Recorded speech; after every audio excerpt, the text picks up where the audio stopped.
Hello, I'm Sioned Roberts and I work as the Health and Wellbeing Facilitator for Mantell Gwynedd. This Group A safeguarding training resource has been developed following a training needs analysis in 2025. This identified the need within the third sector for basic awareness training of safeguarding standards in Wales. Group A safeguarding training is relevant to all members who work in social care, health and wellbeing authority, education, early years, the third sector, volunteers, be they paid or unpaid, and commissioned independent services. Thank you for using this training video. I hope you find it useful and that it gives you a good understanding of the Wales Group A safeguarding standards.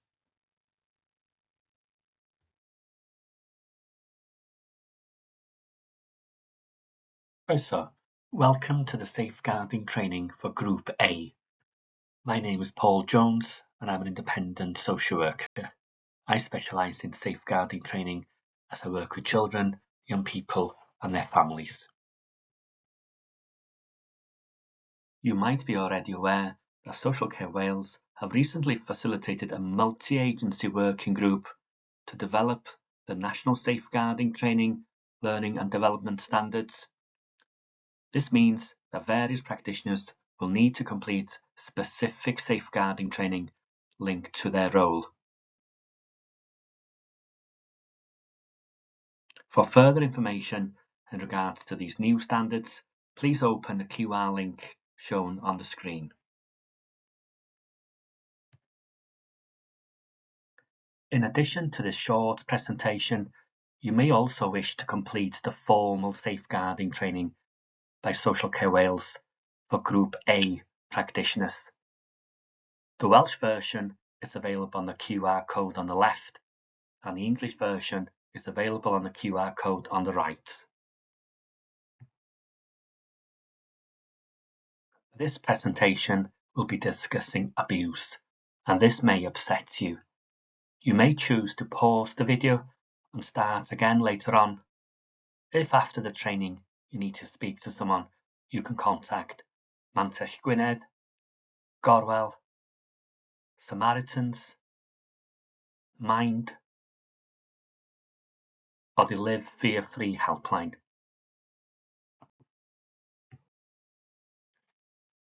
After watching this video, you'll be able to know what the term safeguarding means, know what to look out for, know who to report abuse to, have a basic understanding of the laws concerning safeguarding, and recognise that you have a duty to report abuse, harm and neglect.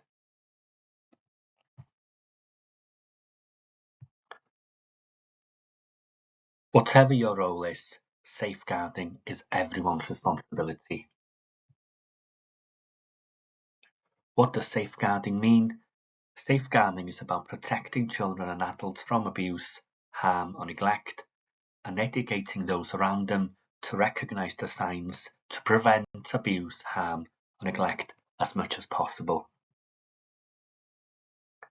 Regardless of whether we are young or old, we all have the right to live our own lives free from harm or fear, be treated with respect, make our own choices and decisions, and speak up for ourselves and be listened to.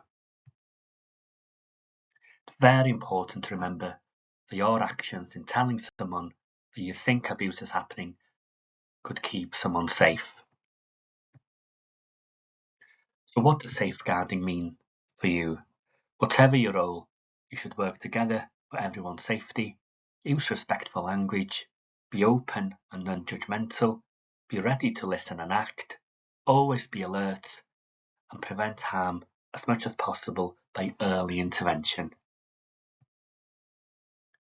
Here are some key aspects of the Social Services and Wellbeing Wales Act 2014.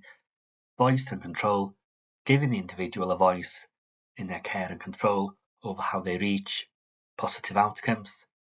Prevention and early intervention to prevent escalation of issues. Well-being of the individual to be promoted by all persons delivering functions under the Act.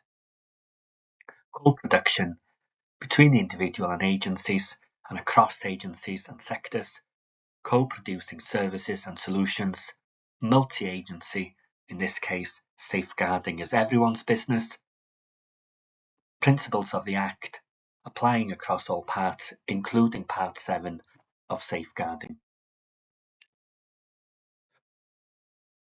Who is the adult at risk?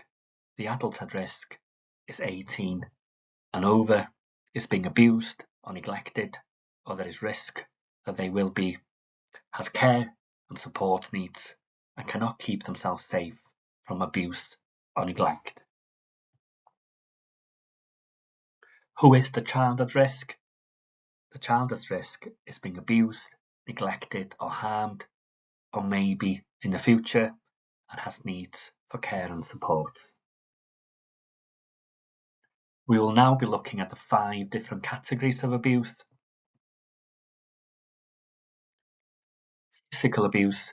Physical abuse means deliberately hurting a child or an adult. It can be a one-off incident or a series of incidents. Examples would be hitting, slapping, pushing, pinching, or burning.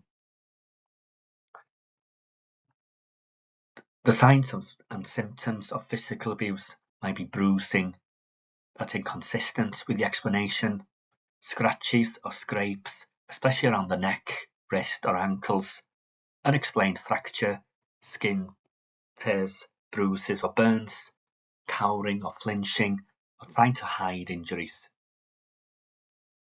Sexual abuse occurs when the victim is involved in sexual activities or relationships to which they have not given consent, or which they do not fully understand, or if they are a child. Some examples of sexual abuse would be rape or sexual assault, indecent exposure, penetration or attempted penetration of intimate areas, sexual harassment, or forcing someone to watch sexual acts or pornography. Signs and symptoms of sexual abuse would be a change in usual behaviour, such as withdrawal, bedwetting, aggressiveness, and self-injury, inappropriate sexual behaviour or language, feelings of guilt or shame, refusing personal care, or disturbed sleep nightmares. Emotional or psychological abuse happens when a person's self-confidence is undermined by threats, humiliation, or degrading comments. Examples would be bullying, threats of harm or being abandoned, ignoring, shouting or swearing, controlling behaviour, threats and intimidation. Signs and symptoms of emotional and psychological abuse would be confusion and anxiety, signs of depression, sleep disturbances, changes in appetite, and loss of interest in socializing. Neglect. Neglect is a failure to meet a person's basic physical, emotional, social, and psychological needs, which is likely to have a negative impact on a person's health and well-being. It can be a result of intentional or non-intentional acts or failure to act.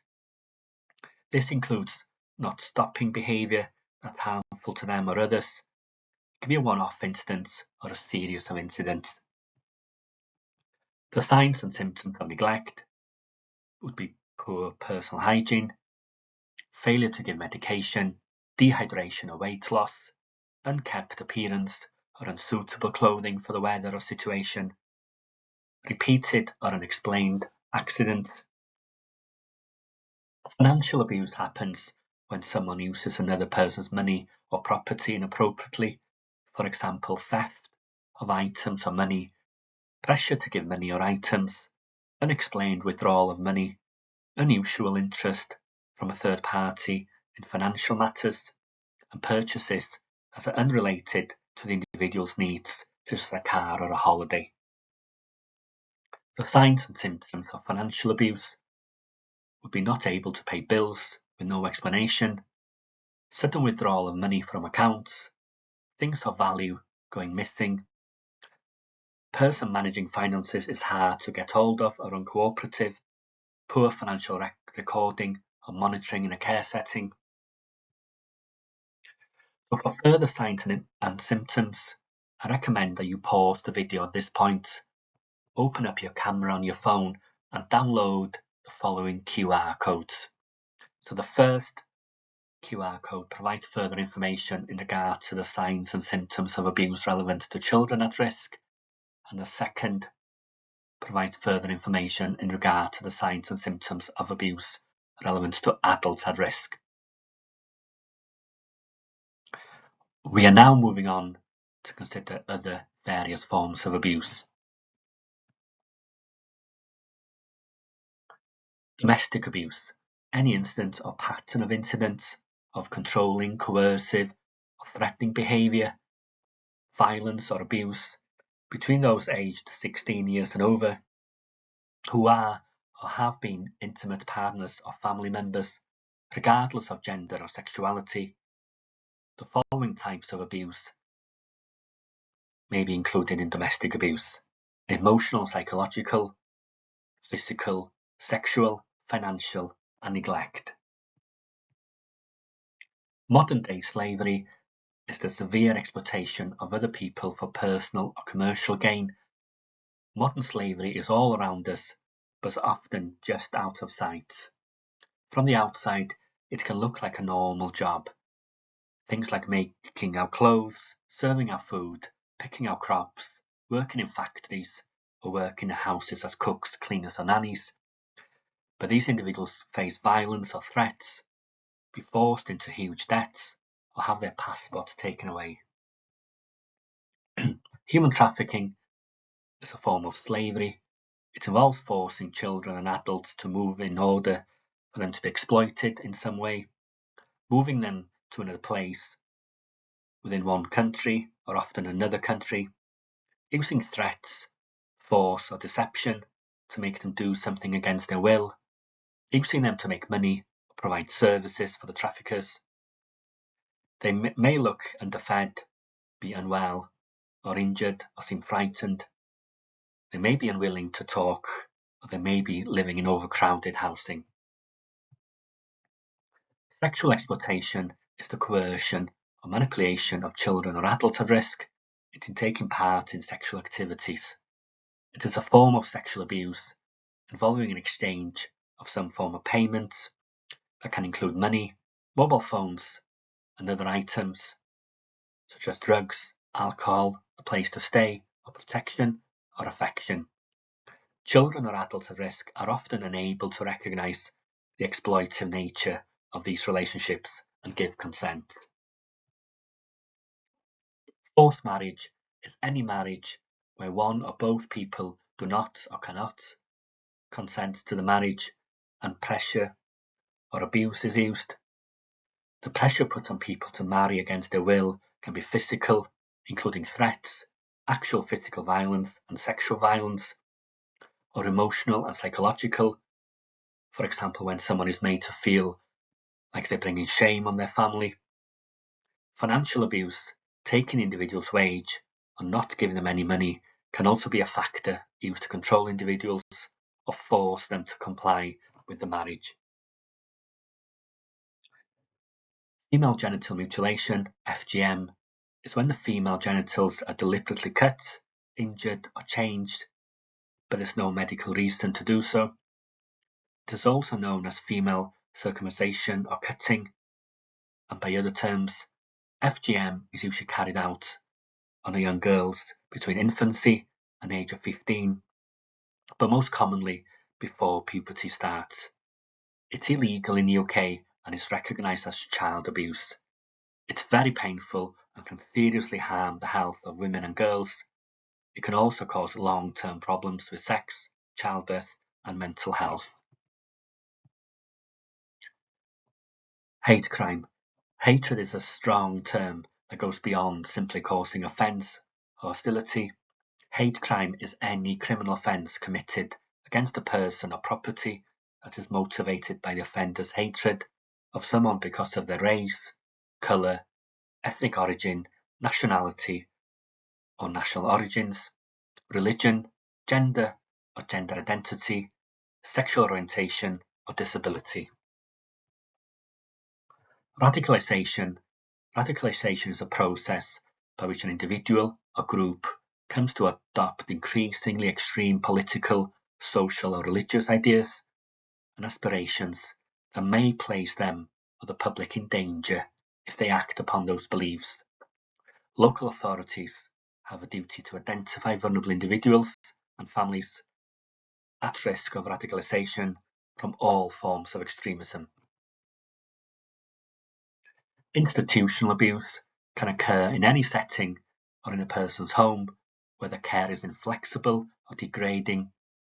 It's characterised by a lack of personal choice, a lack of privacy, for example, staff walking unannounced into toilets, individuals dressed in other people's clothes, dirty or unkempt clothes, strong smell of urine, individuals' clothing or bedding is soiled, inappropriate or excessive sanctions or restraints, such as bed guards on every bed or removing phones for long periods of time, inappropriate or excessive use of medication, catheterization or enema, not providing enough supervision and support, and restricting educational or development opportunity.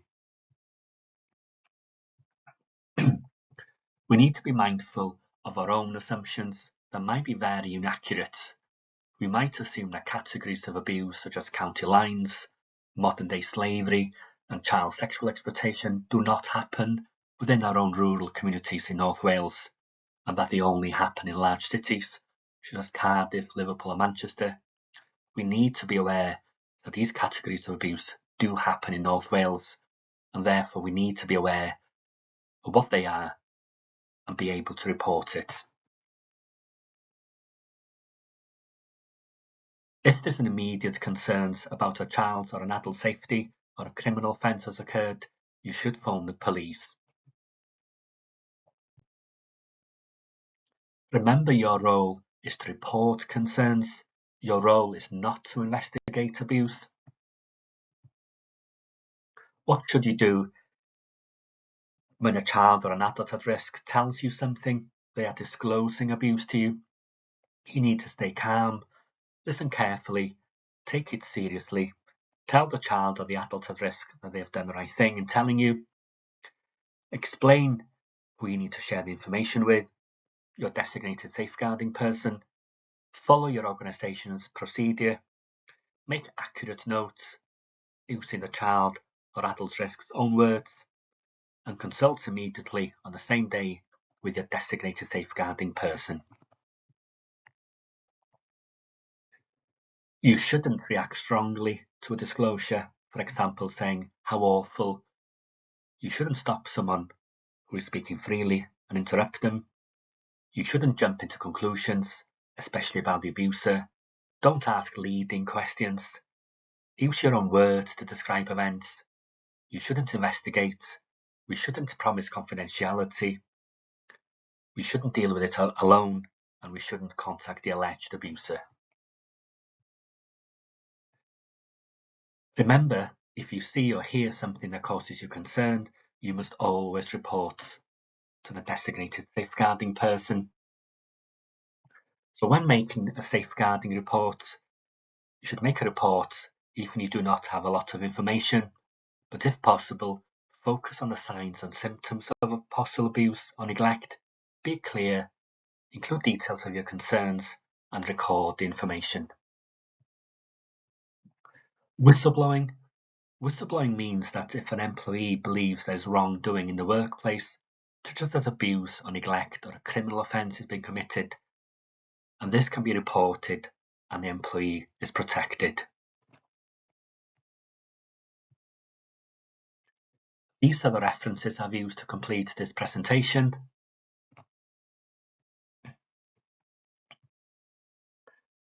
You may also be interested in the safeguarding resources available on the TSSW Information Hub. The Welsh resource can be found via the QR code on the left and the English resource via the QR code on the right. Please remember, if you have been affected by this presentation in any way, you can contact any of these agencies and helplines for emotional support. So we have Samaritans, Gorwel, Mind Cymru, and the Live Fear Free helpline. Thank you for following this presentation and the suggested links. Mantell Gwynedd will soon be announcing further training for practitioners that need safeguarding training at the Group B level. The QR code on the screen will take you to the Mantell Gwynedd website. Please remember, if you have any doubts that anybody is being abused, please contact your designated safeguarding person of your agency, or you can contact social services departments or the police directly.